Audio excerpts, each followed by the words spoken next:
Uncle বলল, সুমাইয়া মা তুই কান্না করিস কেন? সুমাইয়া বলল, বাবা কান্না ছাড়া আমার আর কি কোনো উপায় আছে? আজকে মা যদি আমার বিয়ে ঠিক না করতো তাহলে মাকেও এত কথা শুনতে হতো না, আর মানুষ আজকে থেকে আমাকে আর সম্মান করবে না। যত সুনাম অর্জন করেছি সব শেষ বাবা, সব শেষ। বলেই কান্না করতে লাগলো। আঙ্কেল বলল, সুমাইয়া মা আমি তোর সাথে একটু পার্সোনাল কথা বলতে চাই, আয় তুই একটু আমার সাথে। আমি বললাম, না আঙ্কেল আপনারা এখানে থাকেন, আমরা নিচে চলে যাই। আঙ্কেল বলল, বাবা তোমরা একটু এখানে থাকো, তোমাদের সাথেও আমার কথা আছে। আমি বললাম, আচ্ছা আঙ্কেল। আঙ্কেল সুমাইয়াকে নিয়ে অন্য একটা রুমে চলে গেল। সুমাইয়া দেখে সেখানে তার মাও দাঁড়ানো। আন্টি বলল, সুমাইয়া আমি তো অনেক বড় ভুল করে ফেলেছি, আমাকে তুই মাফ করে দে মা। সুমাইয়া বলল, আম্মু যা হওয়ার তো হয়েই গেছে, এসব হয়তো আমার কপালে লেখা ছিল, তুমি অযথা মাপ চেও না, আর তাছাড়া তুমি আমার মা। আঙ্কেল বলল, যেটা বলার জন্য তোদের এখানে নিয়ে এসেছি। সুমাইয়া বলল, হ্যাঁ বাবা কি বলবা বলো। আঙ্কেল বলল, আচ্ছা সুমাইয়া রেদওয়ানকে তোর কেমন লাগে রে? সুমাইয়া বলল, কেন বাবা? আঙ্কেল বলল, আরে যেটা বলতে বলেছি সেটা বল। সুমাইয়া বলল, বাবা ও ছেলে হিসেবে তো খুবই ভালো আর বিশ্বাসযোগ্য। আঙ্কেল বলল, হয়তো তুই এই বিয়েতে রাজি ছিলি না, কিন্তু বিয়েটা যদি আরো আগে ভেঙে যেত তাহলে তোর কোনো সমস্যা হতো না, কিন্তু আজকে বিয়েটা ভেঙে তোর অনেক বড় ক্ষতি হয়ে গেছে। আমি চাই না আমার মেয়ের সম্মান নষ্ট হোক। সুমাইয়া বলল, বাবা তুমি ঠিক কি বলতে চাইছো, আর আমি বা এখন কি করতে পারি বলো বাবা? আঙ্কেল বলল, আমি চাই রেদওয়ানের সাথে তোর বিয়ে দিতে, এবং সেটা আজকেই।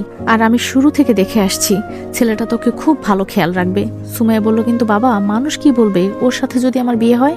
আঙ্কেল বলল, মানুষ কি তোরে সুখ এনে দিতে পারবে? হতে পারে ছেলেটা গরিব, কিন্তু একটা বিষয় খেয়াল করে দেখলি ও তোর জন্য সবকিছু করতে পারে। আর সবচেয়ে বড় কথা হলো ও তো মানুষ, এখানে ধনী গরিবের ভেদাভেদ করিস না।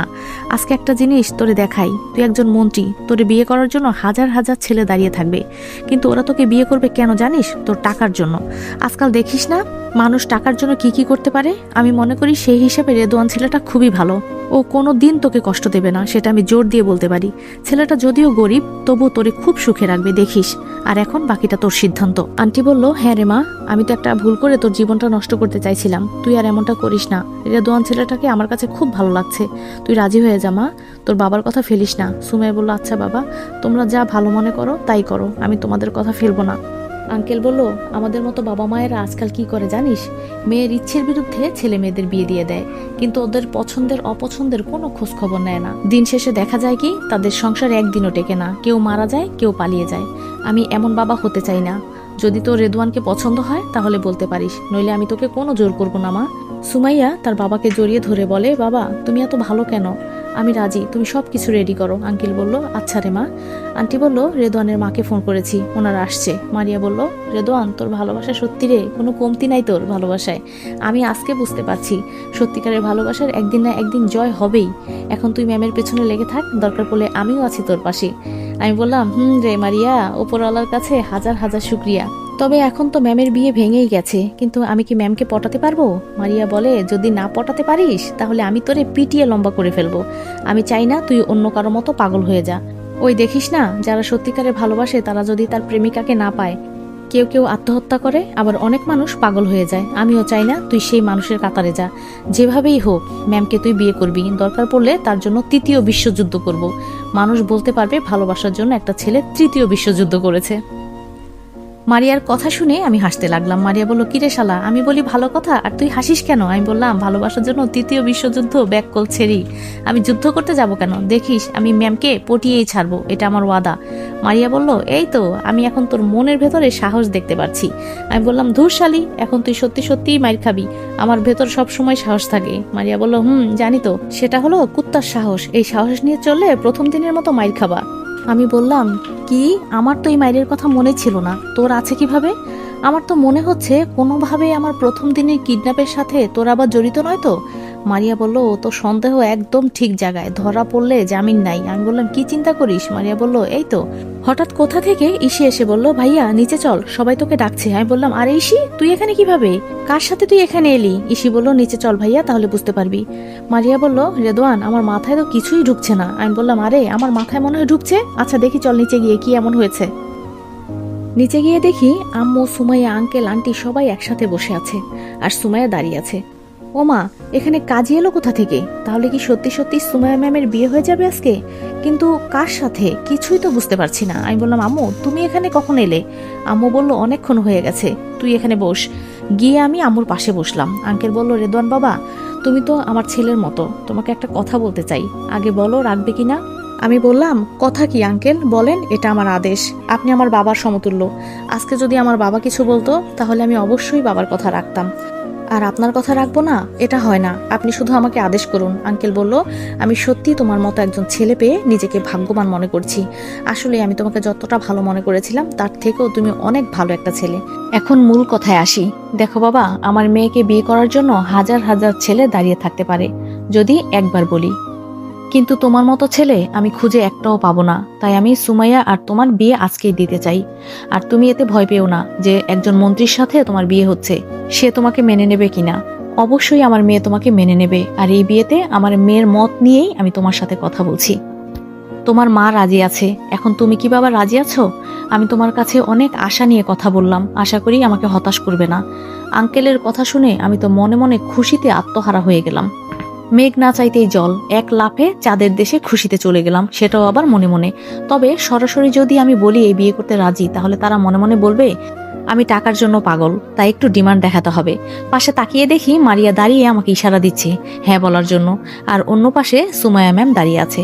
আমি বললাম, আসলে আঙ্কেল, আমি ম্যাডামের আন্ডারে চাকরি করি, কিন্তু আমি একজন সাধারণ মানুষ। সাধারণ মানুষ হয়ে কিভাবে এত বড় পদের একজন মন্ত্রীকে বিয়ে করবো আঙ্কেল? আঙ্কেল বলল, বাবা, চাকরি করো আর যাই করো সেটা দেখার বিষয় নয়, বড় কথা হলো তুমিও মানুষ, আমরাও মানুষ। আমাদের হাত কাটলে যেমন রক্ত বের হয়, তোমারও হাত কাটলে রক্ত বের হয়। এখানে ধনী গরিবের কোনো ভেদাভেদ নেই।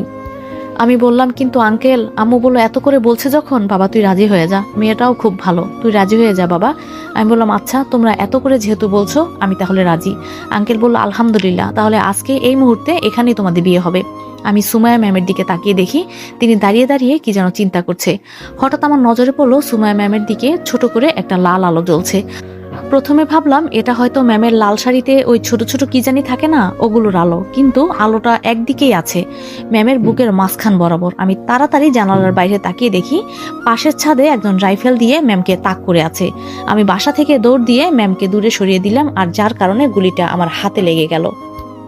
মারিয়া দৌড় দিয়ে আমাকে ধরে ফেললো, আর হাতে গুলি লাগার কারণে আমি অজ্ঞান হলাম না, তবে অনেক ব্যথা লাগছে। আর মারিয়া বাইরের বডিগার্ডদেরকে বললো ওদের ধরতে। মারিয়া বললো তাড়াতাড়ি ওকে হাসপাতালে নিয়ে যেতে হবে, অনেক রক্ত বের হচ্ছে। আমি বললাম, থাক রে, এভাবেই ভালো হয়ে যাবে। সুমাইয়া বলল, সব আমার জন্য হয়েছে। আঙ্কেল বলল, আগে ওকে ধরে হাসপাতালে নিয়ে যেতে হবে। সবাই আমার এই অবস্থা দেখে কান্না করছে। আমাকে ধরে গাড়িতে বসানো হলো। একটু পর হাসপাতালেও পৌঁছে গেলাম। আমাকে সরাসরি ইমার্জেন্সিতে নেওয়া হলো। আমি দেখতে পাচ্ছি তারা আমার হাতে লেগে থাকা গুলি বের করছে, তবে এখন কোনো ব্যথা লাগছে না। ডাক্তার কি জানি কি করেছে। সবকিছু শেষ করে ডাক্তার বাইরে চলে গেল। একটু পর সবাই ভিতরে ঢুকে গেল। আঙ্কেল বলল, কেন বাবা এমন করতে গেলা? আজকে যদি তোমার কিছু হয়ে যেত, তোমার মাকে আমি কি জবাব দিতাম বলো তো? আমি বললাম, আমি বলেছি না আঙ্কেল, সুমাইয়া ম্যামের ওপরে আমি একটা ফুলের টোকাও লাগতে দিব না।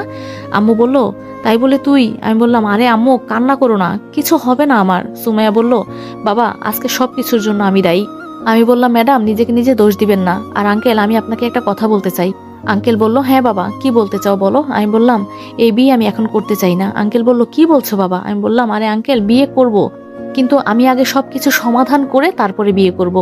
আগে মেয়র আর ওর ছেলের মজা বুঝিয়ে একেবারে ম্যামকে বিয়ে করব, নাইলে ও আবার ঝামেলা করতে পারে। আঙ্কেল বলল, হ্যাঁ এটা ঠিক বলেছো, তবে তুমি একা পারবা না এসব করতে। মারিয়া বলল, আপনি কোনো চিন্তা করবেন না, ওদের এখন না মেরে আমরা শান্তি পাবো না। আঙ্কেল বলল, তা বিয়ান সাহেবা, আমরা তাহলে বাইরে যাই, ওদের একটু একা থাকতে দেই। আম্মু বলল, হ্যাঁ চলেন। সবাই চলে গেল। মারিয়া বলল, বেস্ট অফ লাক রেদওয়ান, আজকে তোর প্রেমের কথা বলে দে। বলেই মারিয়া বাইরে চলে গেল। সুমাইয়া ম্যাম এসে আমার পাশে বসলো। আমি বললাম, ম্যাডাম আমাকে মাফ করে দেন। সুমাইয়া বলল, এসব কথা কেন বলছো? আমি বললাম, আসলেই তো আমি আপনাকে বিয়ে করতে রাজি হয়ে গেলাম, অথচ আপনাকে বিয়ে করার কোনো যোগ্যতাই আমার নাই।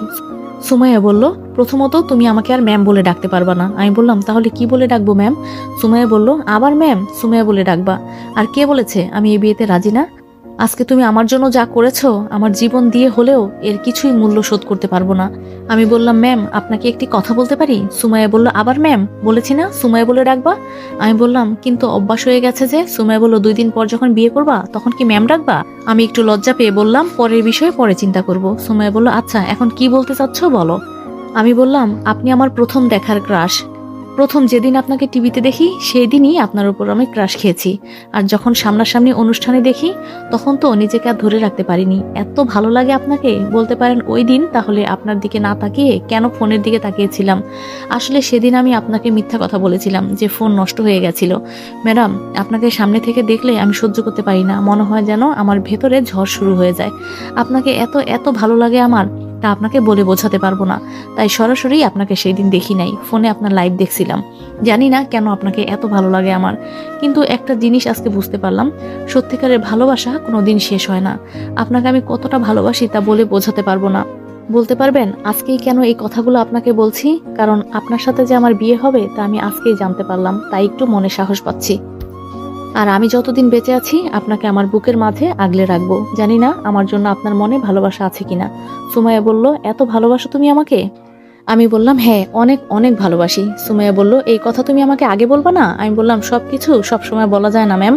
সুমাইয়া বলল, রেদওয়ান, তোমাকে একটা কথা বলি আমি বললাম, জি অবশ্যই বলেন। সুমাইয়া বলল, ভালোবাসা জিনিসটা বড়ই অদ্ভুত, কেউ পায় আবার কেউ হারিয়ে ফেলে।